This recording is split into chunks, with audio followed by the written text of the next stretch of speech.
Hello and welcome. I'm Dr. Zachariah Renfro, and today we're going to talk a little bit about British empiricism. This was a system of thought that arose in the early 1700s, founded by John Locke, George Berkeley, and David Hume.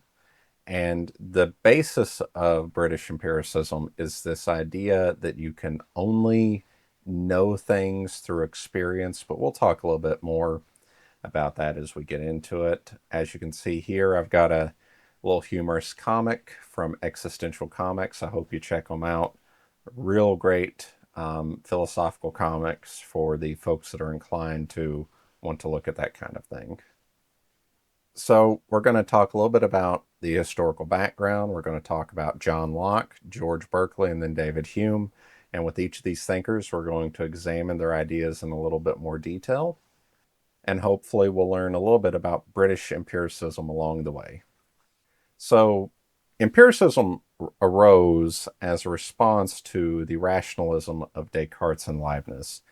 The empiricists, whenever they came in contact with Descartes and with Leibniz, they got this feeling that it would be illogical to base all of our knowledge off of a chain of syllogisms coming down to a singular point of knowledge, such as I know that I exist, right? I think, therefore I am. When they came into contact with Locke and then Berkeley, who added on to Locke, and then Hume, who kind of presents empiricism in its final form, they did it as a response. And we see as we go through philosophy that a lot of philosophy is done as a response from one thing to another, right? And when we think about the kind of time frame of British empiricism, this was a time when England had went through a nasty civil war. Everything was just thrown into chaos, and people in society, they didn't want extremes of either side. They were looking for moderation. They were looking for, you know, a kind of return to normalcy. And we see, not just with empiricism, but with the philosophy of John Locke, we see that kind of focus on moderation and slow political growth. And I think that in many ways that informs empiricism as a school of thought as well. So Locke, as we think about him, is probably one of the most influential philosophers of all time, particularly in the United States. His political philosophy, which is political liberalism, became the foundation for the ideas of the U.S. Constitution. His work in political liberalism, combined with some of Machiavelli's work on the discourse in the Republic, as well as combined with, American thinkers such as Thomas Paine, we see the U.S. Constitution and U.S. ideas such as respect for common law and separation of powers. We see those really coming into effect. And going back to the previous slide where we were talking about, the nasty British Civil War, we see that within the U.S. Constitution, they want to avoid something like that by having the powers split up in such a way that no one section of government should ever become too powerful. So that executive has to abide by the courts and has to abide by the Congress. Congress has to abide by the courts and depends on the executive. And Congress has to abide by the courts and relies on the executive to implement their things, right? So Locke, with his theory of knowledge, he starts out with this idea that we are born as a blank slate, a tabula rasa, and from that, we, through experience as babies and children, begin to grow to understand the world. There, Locke is saying that there aren't, these perfect forms of Plato. There aren't these ideas that exist outside of us, that we can only come to know these things through our experience of them, our seeing them, hearing them, tasting them, smelling them. And reason, because of that, re- involves us investigating and accepting things on the basis of probability, right? So we, for example, see that if you drop something 100 times that it falls, we have to accept based off of the probability that it's, probably going to fall again, that there is a basis for us believing that. One of the big things that Locke also developed was this idea of primary and secondary qualities. Now, some of these ideas had been kind of floating around, but Locke really kind of put them all together into one thing. So primary qualities are things that exist within the thing itself, such as solidity, number, mass, right? They're part of the thing. So you think about this book, it's solid, there's one of it, it is this size and weight, right? Those are primary qualities. But then secondary qualities are the things that occur in our minds, such as the smell, the color, this kind of brownish yellow gold color, sound that it makes, those occur within the mind, right? The smell is our brain's interpretation of things coming through the nose. Color is our brain's interpretation of the things that our eyes are detecting. Sound is the brain's interpretation of the sound, right? So, that leads to an important question we should all think about. Can there be things that exist without primary or secondary qualities? Well, you know, numbers, they could exist in an ideal form, right? The number seven, you can't go out in the woods and find a seven, but it is a thing, right? So that's one way that you could think about primary and secondary qualities, is they describe physical things, but not so much mental things. Locke was himself a nominalist, so we remember from learning about Aristotle, learning about Plato, right? So Plato tells us that there are these perfect forms that exist outside of ideas. Locke himself was a nominalist. He said that the names we give to things, such as books, they apply to the particular thing, or classes of things, but they don't describe something outside of that, right? And that differences in type exist as gradations. So, for example, this is a book with standard paper, standard cover, but we could imagine a book existing differently. We could imagine a book that has leaves for pages, like, from a tree. We could imagine a book where, it's got bark, right? We could imagine a book where you've got pieces of stone held together by string, right? But at some point, as we keep going farther and farther away from this book to more obscure things, we'll cross a line where it won't be a book anymore. Maybe like a solid rectangle of rock would not count as a book because it's not a book, right? But you have a whole gradation between rock and book, right? And when we think about that rock that looks like a book, we can keep changing the properties of it until eventually it crosses that line and becomes a book, right? There's some defining features that exist within our mind in which we determine this is or is not a book.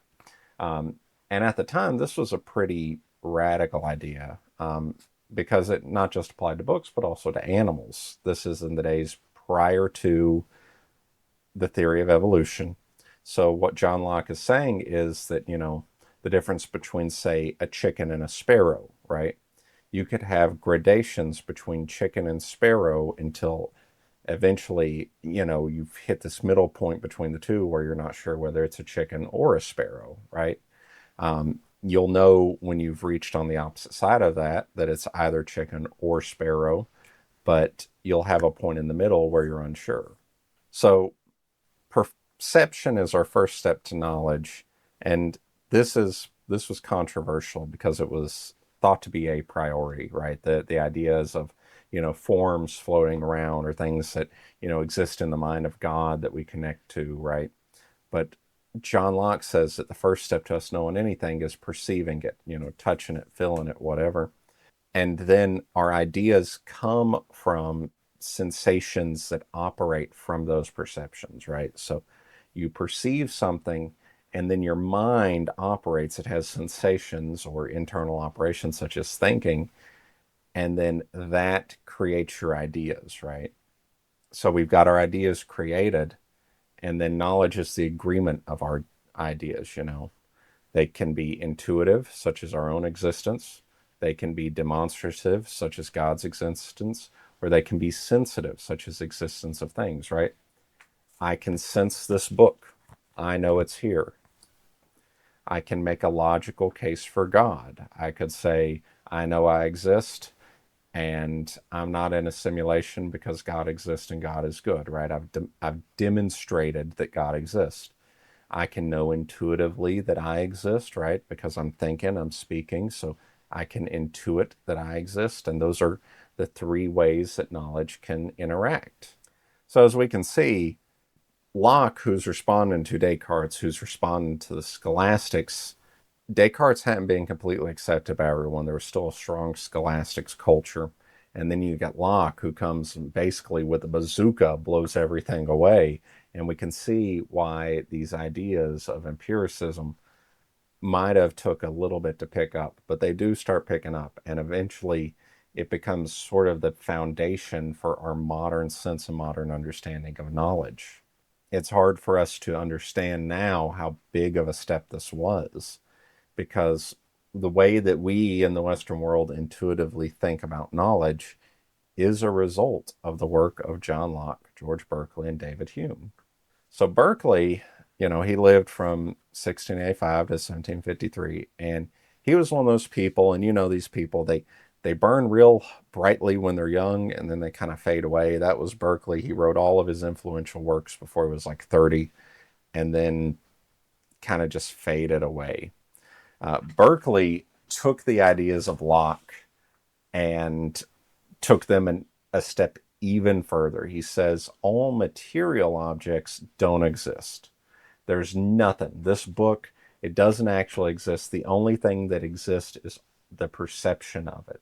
So the moment that we look away from it, it stops existing. But Berkeley says, because God is real and because God sees all, everything exists as it should, as it would be expected, right? Because God perceives all, so therefore these things continue to exist in a form that we would expect them to. Now, this sounds absolutely bonkers, right? Just like a crazy, crazy idea. But let's think about this. Let's imagine for a second that you developed atom vision, that you could see the atomic bonds connecting things. You could see the individual atoms. Like you would be looking at something and it'd be like super pixelated, but you would be able to see all the atoms. So you look at this book, you'd see every atom in this book, right? You wouldn't perceive the color, you wouldn't perceive, the writing. You would just see the atoms, the raw atoms. If you saw in terms of atom vision, it would be hard to distinguish one thing from another. And you might think, well, that's crazy, but hear me out. The air is full of oxygen molecules and nitrogen. And, when we look around, we would see these different atoms floating in the air. The ground is made up of atoms. We are made up of atoms. So if you saw in atom vision, you wouldn't be able to determine one thing from another. Now, if you picked something up, you could tell that this book is separated from this table. But when looking through atom vision, all you would see would be the movement of atoms just constantly shifting back and forth or locked into a structure, right? So Berkeley says that things in themselves don't exist and only our perceptions do. So, for example, sound as we understand it, and this is something John Locke would say, sound as we understand it is a noise, but in reality, it's a wave, right? So, whenever a real sound happens, we are not interacting with something real. We're depicting the wave as it moves through the air. So, since all these things are ideas, and since ideas need a mind, how can there exist any idea without a mind? How could anything be real if we weren't here to interpret it? So, again, I know this sounds all abstract and bizarre, but in some ways, his argument does make sense. There are ways in which you could think about the existence of objects and think about the existence of the things around you and see that it might be hard to determine individual things or individual perceptions if our brains were wired a different way. The way that our brains are now, we see everything from the way that we see it. We see colors, see shapes, we see all these things. But you could imagine, hypothetically, our bodies being in such a way that we have atom vision or that we are able to phase through objects. So, for example, this book, I see it and I know it as a solid thing, but if I were a ghost or if I were some kind of spiritual entity where I could move through solid matter, would I really perceive this as the same way? I don't know. Solid matter probably wouldn't be any more real to me than the wind, right? Like, yeah, it's there, but it is not an important thing. So one thing Berkeley's trying to do is to get us to think about these things from a completely different point of view. According to Berkeley, things are a bundle of sense qualities. Think about a table, your average table. I'm sitting at a table here. Let's see, give you a nice table picture. It is the brownness of the wood, the hardness, the weight, the size, the acoustic qualities, the taste, the smell, right? These are all the factors of the wood. And if these factors weren't as they are, we would not know it was a table. We would not recognize it. Which leads me to think a little bit about Helen Keller, the famous girl who was born blind and deaf. In her book, The World as I See It, she talks about how in the early years of her life, before she had language, it was almost an animalistic type of existence. She she knew that she had feelings in her body and she could feel things happening, but she had no way to understand them or describe them. But at some point, she does begin to learn to speak. She learns to, you know, feel things and speak and understand words and language, and then she's able to communicate and think properly as, a person would. She even went on to go to college and write several books, real inspirational story. But where I'm going with this is Helen Keller describes how in her mind she can picture what a horse looks like. She can picture what her friends looks like. She's went up, she smelled the horse, perhaps tasted the horse, she's felt the horse, right? Feels the face and the mane, the legs and the hooves, right? And because of all the feeling of the horse, she's developed an idea as to what the world is, as to what this horse is, or as to what her friends are. She describes in the very first chapter of the book how she can recognize people from just touching their hands. She can see through hands, as she describes it. So if someone came up to her and she touched their hand, she would immediately know who they were, which a seeing person, I doubt, could come to that same conclusion, could perceive the world in the same way. So if objects are just collections of sense perception, how would Helen Keller understand these objects? How would she understand things? She also talks about how, in relation to colors, she has, based on her readings of literature and descriptions that people have told her, come to understand what some colors might mean. So red is like a warmth, it's like hot of a fire. Blue is like cold and cool of ice, right? So if Helen Keller were to imagine the feeling of something, how would she perceive it? For example, people are kind of warm. Would Helen Keller imagine that people have a more reddish hue to them?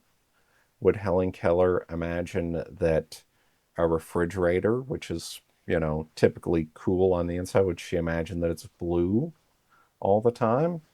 An interesting thing to think about. Another interesting thing to think about with regards to sense perception and the world is sound. Helen Keller, as you know, could not hear. She was deaf, but she could feel the vibration. So going back to that idea of sound as a vibration, a wave moving through the air, she described how being near a construction site was incredibly unpleasant because the whole world felt like an earthquake all the time. I'm assuming, and she says as much as well, that because she depends so much on her feeling of touch and perception of space around her, that she can detect a lot of minor vibrations that perhaps a normal person would ignore or not consciously pick up. So when we're thinking about Berkeley and when we're thinking about things as being collections of sense perceptions, we do need to keep in mind how if our senses are different, if we experience different qualia,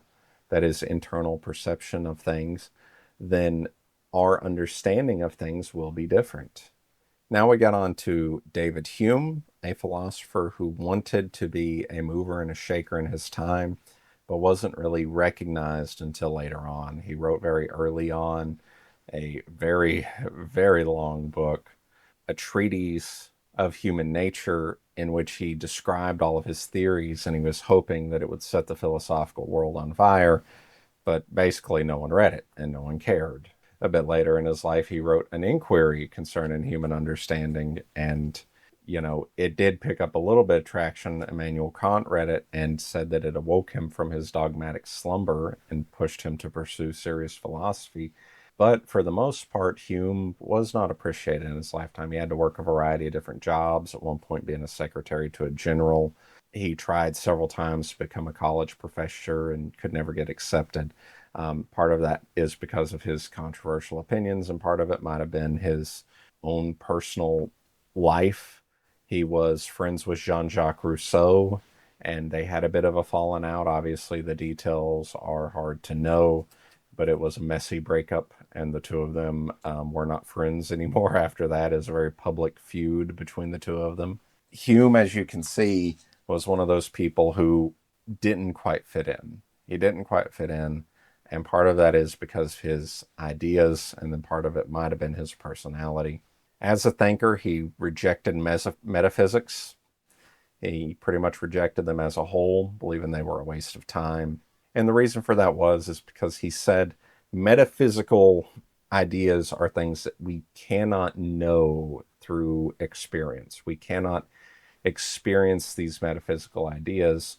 So therefore, trying to ponder and pontificate about them is a waste of time. It's a waste of time because no matter what conclusion you come to, you can't truly know or understand because you can't gain any sense perception of it.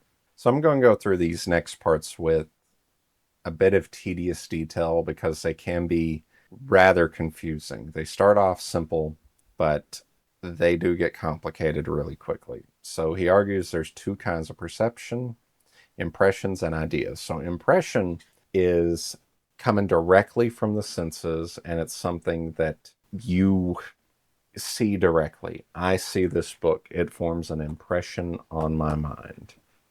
An idea is fainter. So I've had an impression of this book, and I can think about ideas related to the book. I can think about how heavy it might be, or I could think about, how many pages might be in it.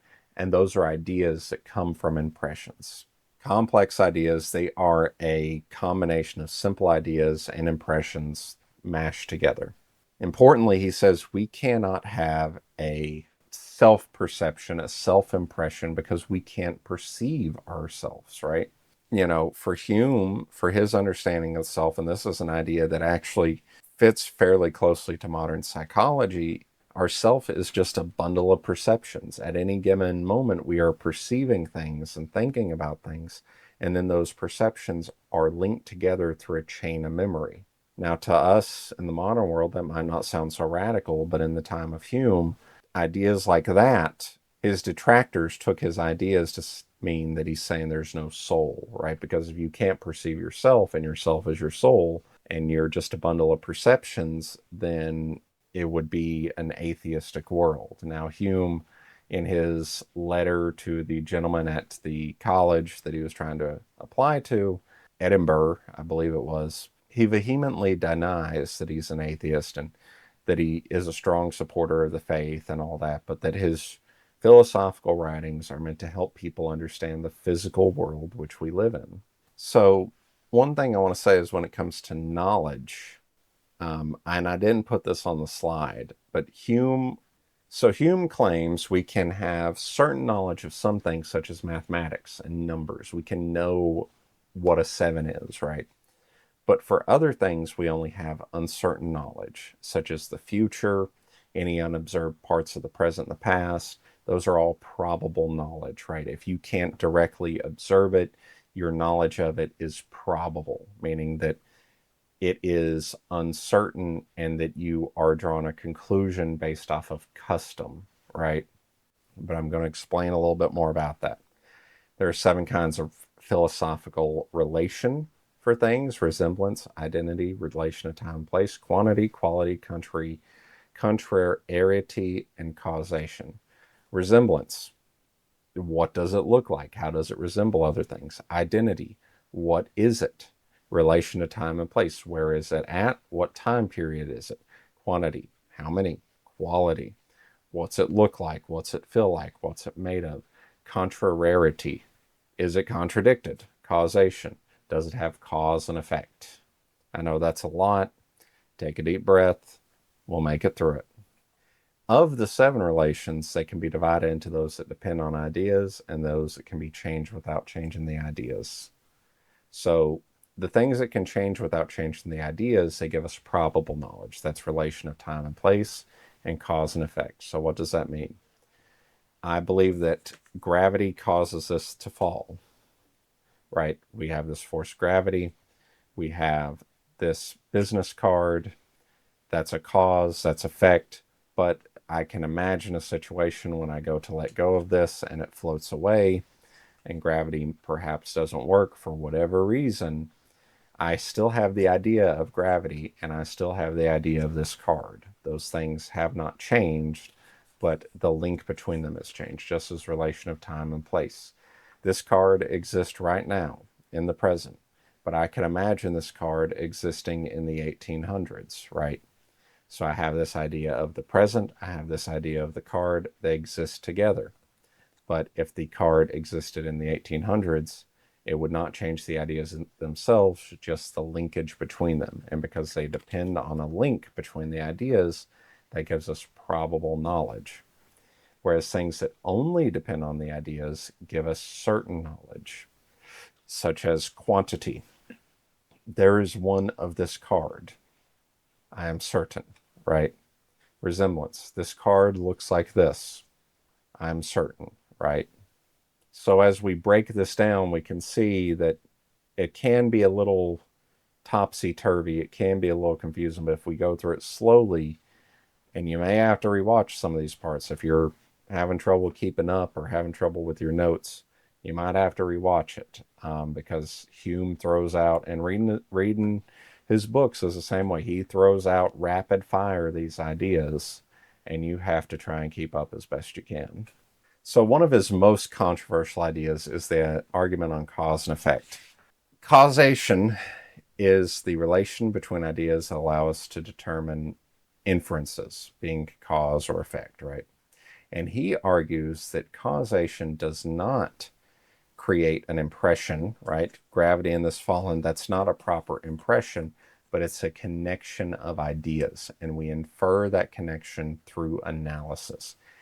According to Hume, I can't look at this business card and then come to a distinct understanding that it will fall if I let go of it. It is only through experience, because I grew up as a child and a toddler and an adult, that I know that gravity affects all things on the planet, right? And that's what he says when he says we can only know cause and effect through experience. That means that all these things that happen, we can only know through experience. And that is, in essence, the scientific method, right? You want to do an experiment on a volcano to determine if you shove it full of dynamite, if it is going to cause lava to shoot up into the air. Now, you've got an idea about a volcano because you went there and you looked at it. You know what it is. You've got an idea about dynamite because you looked at it. You know what it is. But you can't know for certain that dynamite will cause lava to shoot up in the air until you've put it in there and you've observed it. Otherwise, it's a type of probable knowledge. You can say, well, I put dynamite in all these other volcanoes and it caused lava to shoot up everywhere. So therefore it will happen to this one. That's a probabilistic assessment. Hume would say that that is an idea of custom. You've seen it, so you've made it your custom to accept that as true. But it could be the case that you put the dynamite in this volcano, and for some reason or another, perhaps it doesn't detonate, or perhaps it detonates the wrong way, or creates a vacuum, or what have you. You could imagine a situation in which there's an implosion instead of an explosion. Perhaps the lava doesn't shoot everywhere, right? Hume's ideas about the relation of cause and effect are in following with the scientific method. You have to do the experiments, you have to have the experience to understand that there's a cause and effect, but we can't understand the cause and effect by looking at two distinct objects, right? I can't look at these two distinct objects and know exactly how they will affect each other. I can make best guesses based off of custom, right? I know that this business card is much lighter than this book, so if I hit it, the business card is going to give, right? But until I've done the experiment, I can't know. And then once I do the experiment, my knowledge is only probable. It's probable because it can be the case that something different would happen, like this. If I bend the business card in a certain way, it doesn't give anymore, right? What Hume is saying is that all of our understandings of cause and effect are not self-evident. They have to be learned through experience. And any perceived connection occurs only in our mind. It doesn't occur in the objects, right? I did the little experiment with the business card in the book, right? The connection between them only exists in our mind. There's no connection between these two objects.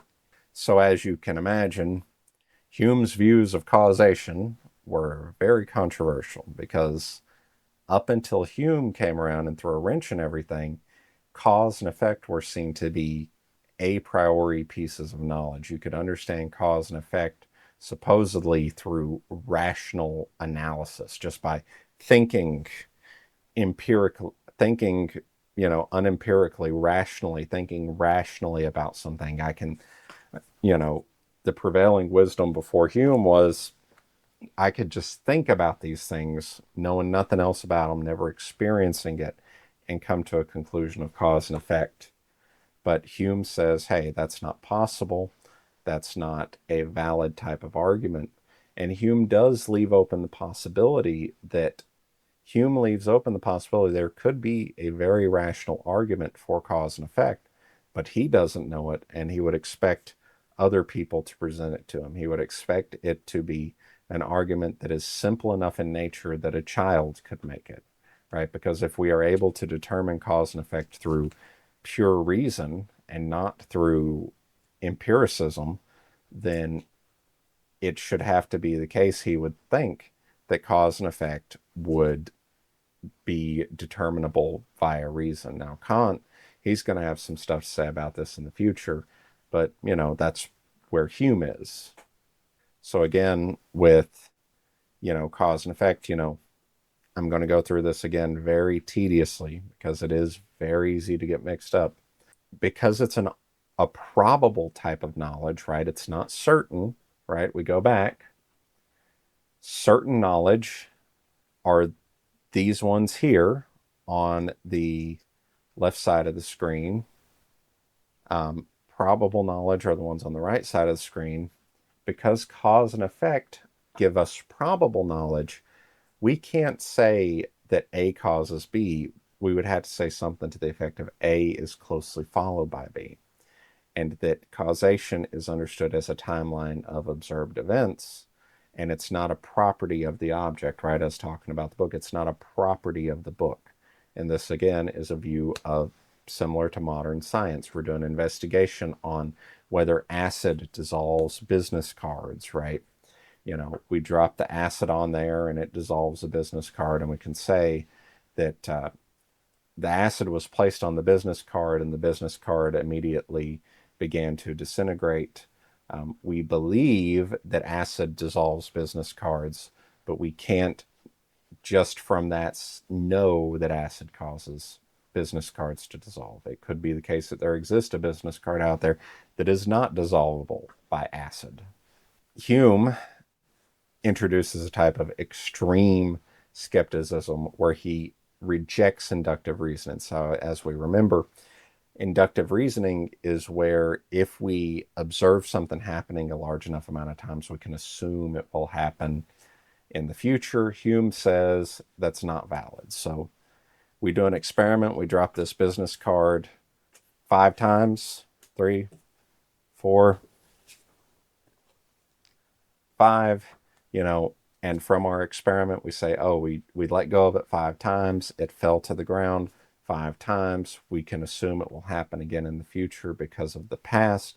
Hume says we can't do that because we cannot know what the future holds. Perhaps the 6th time I go to drop this business card, it's going to float up to the sky, right? So he rejects inductive reasoning on the whole. And part of his rejection is that he says that, as we go through life and as we go through time, situations concerning things change. And if something changes from the past to the present or from the present to the future, then the ideas that we held for the past and the things that we did in the past do not apply and cannot be reasonably determined. So we can't use ideas from the past to prove things to the future. Let's think about global weather, right? We have all this global warming, erratic weather patterns, right? So if you were to pick up a book from, say, the 1930s about how to plant and garden, it probably wouldn't be very accurate because the weather at that time was in a different pattern than it is now, right? You can't apply that old knowledge to the future. You can't take your 1930s almanac and assume that the knowledge that is valuable in it will apply to the future, even though it probably would have applied for some number of years after it was written. So, because he introduces this extreme type of skepticism, he basically says that most reasoning is just preference.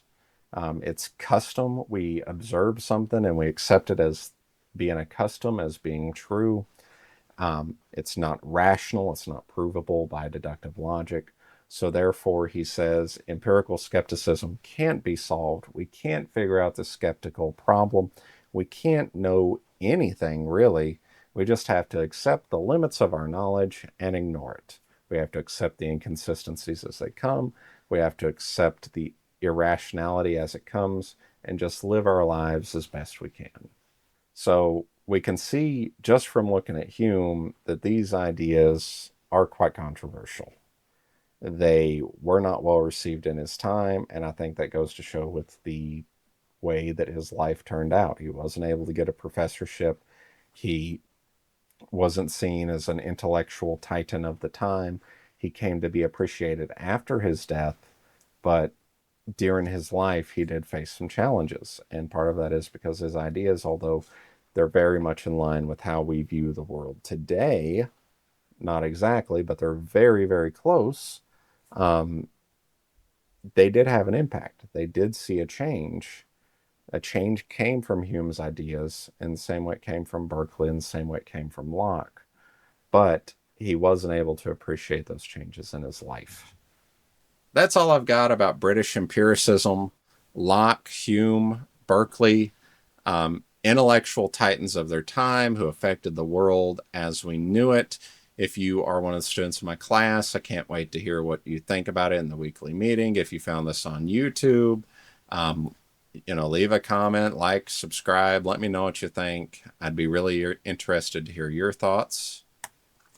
Thank you for watching this video. Bye-bye. Oh, we weren't recording. What's it? we Okay. weren't recording the whole time. Yeah. Okay. So we'll try again. Okay. I'll say my part, then you say your part.